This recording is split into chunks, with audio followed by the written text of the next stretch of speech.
Amen. Amen. Thank you. Our scripture reading this morning is a beautiful reading from the letter to the Colossians, chapter 3, verses 12 through 14. As God's chosen ones, holy and beloved, clothe yourselves with compassion, kindness, humility, meekness, and patience. Bear with one another. And if anyone has a complaint against another, forgive each other, just as the Lord has forgiven you. So you also must forgive. Above all, clothe yourselves with love, which binds everything together in perfect harmony. And yet, God add His blessing to the reading of this word. Well, I need to begin today with a little problem that I can get your help with. It will just take a moment, but I do have an issue that I realized yesterday. I have this, which is my card from my mother for Mother's Day. The card is in Shreveport. My mother is in Fort Worth, 220 miles away. This is a problem. I forgot to mail it this week. And I was thinking, well, I'll just drop it in the mail yesterday on Saturday, and I will mail it over, and it'll get there on Monday or Tuesday. And then I thought, oh, I've got an idea. Every Sunday, my mother watches the sermon here in WW, it's on YouTube. Robert Asher, every Sunday, tapes the sermon and the worship service. He edits it, and he puts it up on YouTube. My mother will be watching this in just a few hours, probably. And so, if you'll just give me a moment. Mom, happy Mother's Day. Here's your card. I will mail it to you soon. And thank you.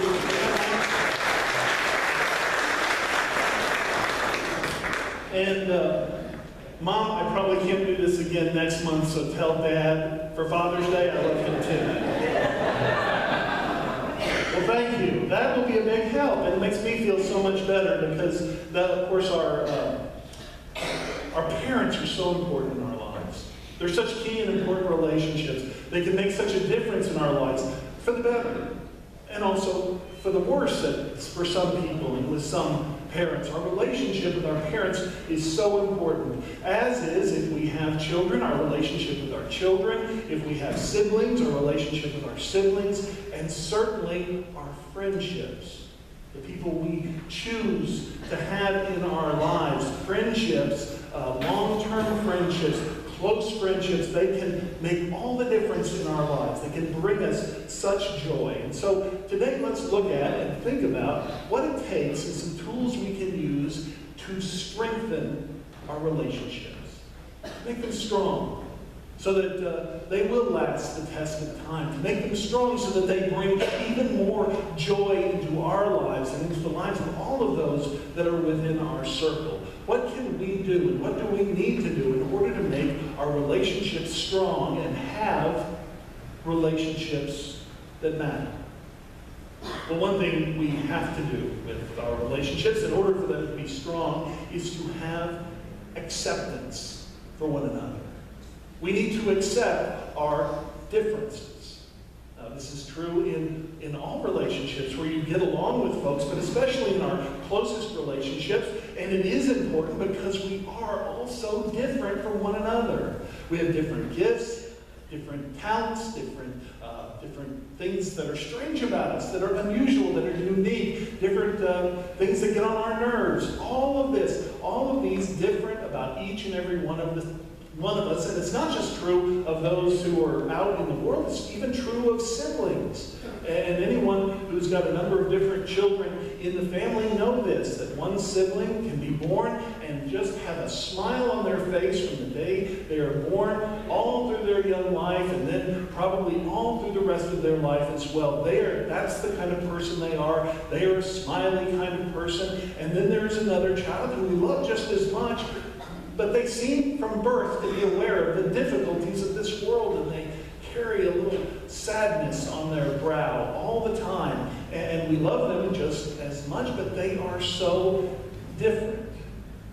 But yet we're called to accept both of them for who they are, for who God created them to be. Yes, we are all different. And none of us is perfect. And so we can, when it comes especially to our friends, but also to our family, we can't expect them to fit into some stiff mold that we have created for them. They are going to be different from us, or different especially from our expectations of what a friend should be. And our friendships become so much stronger, so much better. Our relationships with our family become stronger, become better when we accept those things about them that they cannot change, or that they don't want to change. We might want to change them, but they do not. It is when we accept others that the relationship becomes truly strong. And I think one important moment in any relationship is you have a relationship and someone in the relationship disappoints you in some significant way.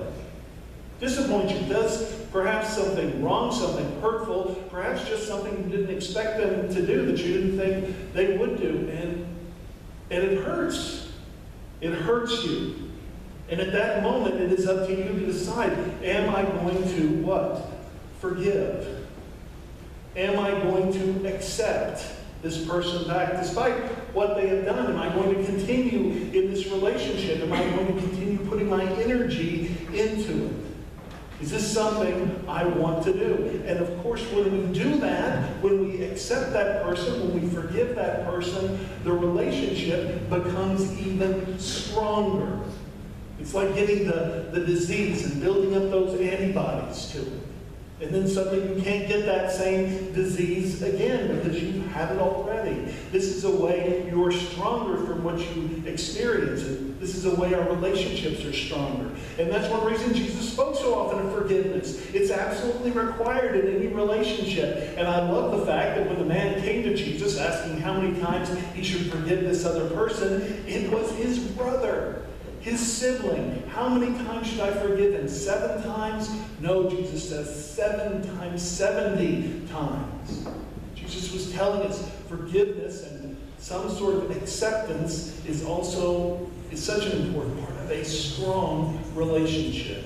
Being able to forgive, being able to accept. But here is the warning that comes with that. Acceptance must go both ways in a relationship. It can't be one person doing all the accepting. Acceptance isn't a means by which one person can abuse the relationship and take advantage of the other person. No, there has to be a balance there. As in any relationship, there must be fairness. Acceptance on both sides. And what does acceptance mean? Well, acceptance quite often means that we are willing to adjust in some way. Let me give you a few examples. Let's say you have a friend and you're close and you share so much in common, so many different things that you love, but you find out through the course of your friendship that this particular person cannot keep a secret. It's not really their fault. They're not doing it in a mean way. They just don't seem to have that ability within them to keep a secret. But you like the relationship. There's so much about it, so much that person does give to you, and so much you're able to give to them. You want to accept that about them, and so you do. And what do? You adjust, and you quit telling them secrets. You enjoy all the other parts of your relationship, all the other things that are good, but you know that I have to adjust in this way because I have accepted this about this person. This person cannot keep a secret. Think about the friend you have who is quiet. And maybe you're this person. Maybe you're this part of the relationship. The friend who is quiet, and when you're with them, you have to carry a big part of the conversation. That is the adjustment you have made because you have accepted that thing about your friend, and you've adjusted to it because they offer you so many other things in lively conversation, and so you carry the conversation, and you have accepted that about them. And of course, the idea too is your friend is accepting all the things about you that are not perfect. It's a wonderful balance that can occur in life. You have another friend who is forgetful. And you know that part of being this person's friend is waiting while they go back to get their keys or their wallet or their sunglasses or whatever it is they have forgotten, and you have accepted that about them. Because there are other things that they bring to the relationship, and you know that they've accepted things about you that they find uncomfortable.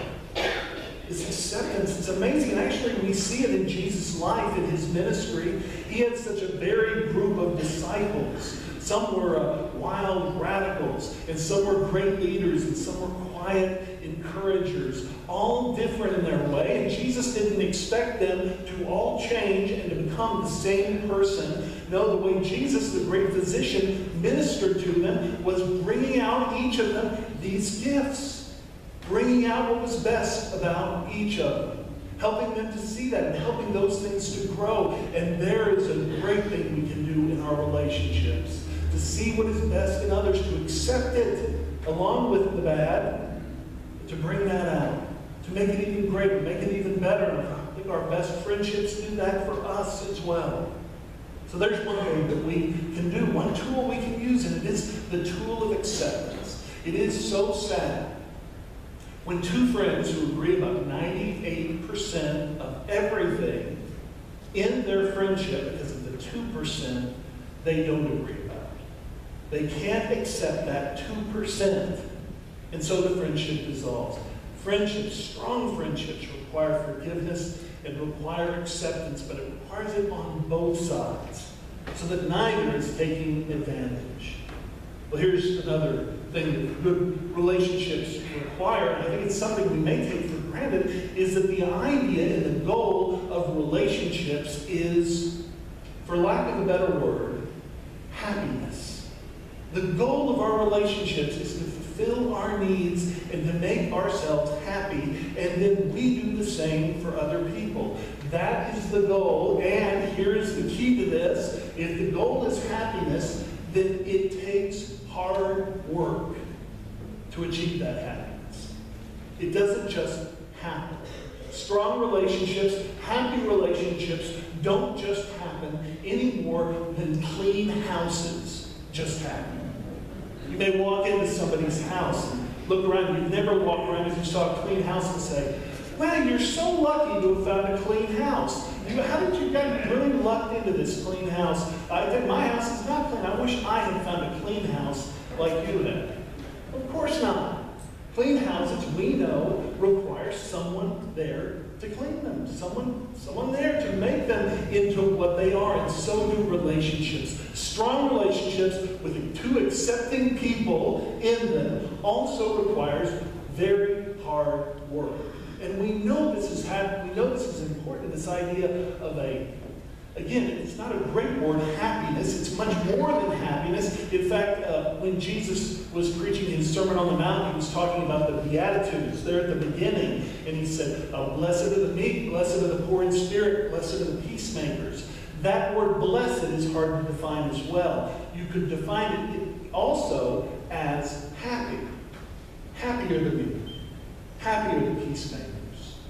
And that's the kind of happiness we're talking about. This kind of blessedness in a relationship that does go back and forth where both people are blessed. And this is so needed in this world.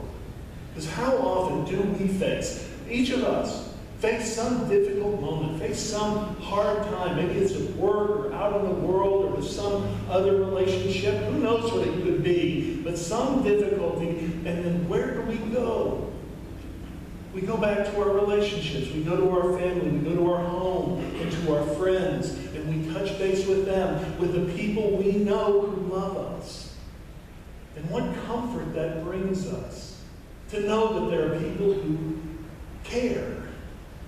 I had this experience just this week. I was talking to a friend of mine. I had performed his wedding 7 years ago. And I'd always call on the anniversary. I send an email. And I hadn't talked to him in a while, so I called him.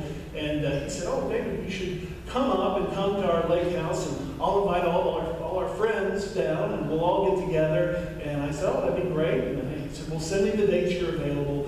And I sent him the dates this summer I was available.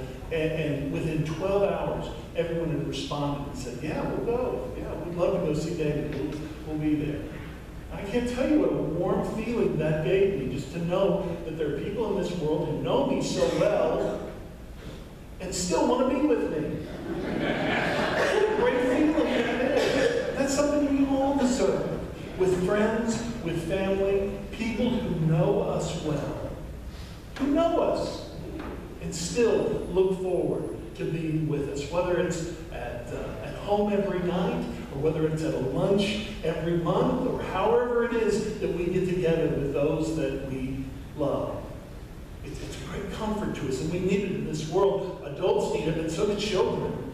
My goodness, children, young people, they face such challenges, and so many of our defining moments of life's times when we are hurt, we think back and we remember it from when we were young. I read something recently about the actress Mia Farrow, who said, was asked about her youth and what she remembered from her youth. She said she remembered the time when there was a senior dance and nobody invited her. And Charles Schultz was asked what he remembers. You know, he wrote the Peanuts, created the Peanuts, and was so popular and so loved by so many people. And he said, well, what do you remember? And he said, I remember being in high school and submitting a bunch of cartoons over and over to the yearbook, and they all got rejected. They asked Henry Kissinger, what do you remember from your childhood? He said, I remember I was the boy in class that nobody wanted to eat lunch with. See how this happens? The world can be so hard. It can be so difficult, for young people especially. So at home, parents, grandparents, siblings, friends, aunts, uncles, folks here at church who greet them each Sunday. Makes such a difference to know that there is this warmth out here. This beautiful way that people can accept one another and be kind to one another. This close circle that can give us so much comfort. And how do we do it? Well, it does take hard work. It can be difficult to do.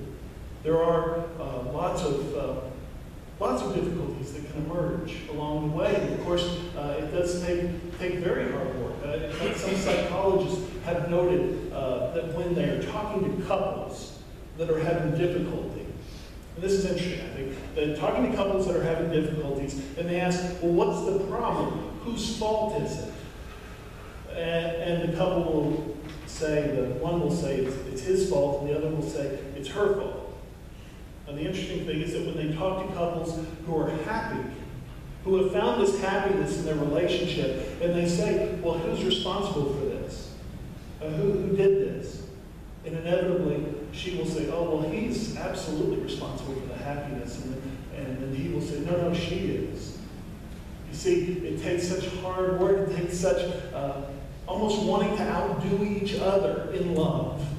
And getting on, not really a competition, but always wanting to be ahead. In fact, that was some of the best advice I ever got about Christian marriage.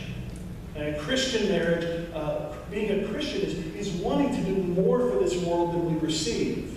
If there is some balance statement out there, we want to end up being the ones who do more. And so Christian marriage is the same way. I want to do more than the person I am married to. I want to do more for them. I want to care for them more.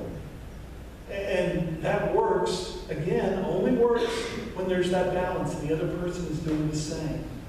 I want to figure out what I can do. I'll tell you from the man's point of view, I spend a lot of time, and I've spent a lot of time as a husband, especially in the early years of my marriage, trying to figure out what to get Leslie for Valentine's Day, Mother's Day, birthday, Christmas, worrying about what she wants. She doesn't need a lot. She doesn't want a lot. What can I get her? I want to get her something. I love her so much. And I forget that every day there's the opportunity to give in different ways. To make sure the car is gassed up, to empty the dishwasher when I see that it is done, to make the bed in the morning. Lots of different ways that I can show her that I love her. And that can happen every day, and it does. It takes hard work. So there's two pieces of advice, or two tools we can use to be accepting, but then also to be willing to work for that happiness that we all want in our relationships. Well, that's what strengthens us. And here's one other thing to think about. In all of our relationships, everything, each one, we have to be ready and good at adapting to change. We have to be good at adapting to change. For change surely comes. Children grow. Folks, grandparents pass away. People move off. Friends move away. Relationships are always in flux, always changing. And one or will someday experience it as children. As children, and to think about how our relationship to our parents changes over a lifetime. We start out completely dependent on them. We spend years learning from them and being guided by them and being protected by them. We begin making our way out into the world, carefully and slowly at first, and then all of a sudden we are off and we are on our own, but we know that they're still back there. We know that we can call them, and then time goes on and we're really out on our own, and then the clock continues, the calendar goes by, and then we find ourselves, maybe in some very meaningful way, looking after them, taking care of them. What a beautiful way, what a beautiful, shows how a relationship can change, especially between children and their parents. I read this a while back, and I thought it was beautiful. It's by a minister who was talking about a big change in his relationship with one of his children, and what it took and how it reminded him of our relationship with God. Let me read this to you. Nearly a year ago, my wife and I had a hard week. Wednesday night, our son Mike slept downstairs in his room, and we slept upstairs in our room, as we always have. That was Wednesday night. And then on Thursday night, we were 250 miles away. My wife and I were in Ramada, room 335, and he was right next door in 333, and we kept the adjoining door open. And as we went to bed, we talked and laughed, and we were felt very close and very much together. That was Thursday night. And then it was Friday night. And we were 700 miles away from home. We were in another hotel. This time we were in room 309, and he was way down the hall in room 344. But he was still just right down the hall, and it seemed close. That was Friday night. And then Saturday night came, and he was in the freshman dorm, room 333. And we were still back in our hotel room. And then came Sunday night. And we were home, and he was still back in room 333 in the dorm, 700 miles away. We thought we knew how to deal with separation pretty well, but we were lonely and we were blue. Oh, our hearts were filled with pride of this fine young man, but our minds were filled with memories of tricycles and commencements, and deep down inside somewhere we just ached with loneliness and with pain. Somebody said to us, well, you still have two at home. You have plenty to do, plenty of baseball games to go to, plenty of commencements still ahead, a lot to do. You've got plenty of everything, really. And in parental math, 4 minus 1 doesn't equal 4. And then I started thinking about God. Sure, He has plenty of children. Plenty of artists, plenty of singers, plenty of carpenters, plenty policemen and preachers. Plenty of everybody except you. All of them together cannot take your place. And there will always be an empty spot in His heart and an empty chair at the table when you're not home. And if once in a while it seems that God is crowding in on you, try to forgive Him. It may be one of those nights where He misses you so much He can hardly stand it. But friends, strong relationships require acceptance on both sides. They require hard work if they're going to be happy, and they require the ability to change the relationships with our family, the relationships with our friends, and the relationship we have with God. With these tools in hand, I know that each of us can continue to build strong relationships that matter. Let us bow. Loving God, we do pray today for all of our relationships in our lives. Loving God, help us to see those little areas that have been neglected. Those people who it's been too long since we have contacted. Those people we need to reach out to once again. Dear Lord, help us to know that. Help us to see it. And inspire us to do it. To take that action today. To remind ourselves and to remind that other person how much we mean to one another. Loving God, help us as we honor, and be with us as we honor our mothers today. Whether it is in action or in deed or in our memories. Loving God, may this day truly be a blessing to all of us. In Jesus' name, amen. My friends, if you are looking for a church home, I invite you to come forward during the singing of our hymn of invitation. Join with this church by confessing your faith in Jesus Christ or by transferring your membership. Let us stand now as we sing together.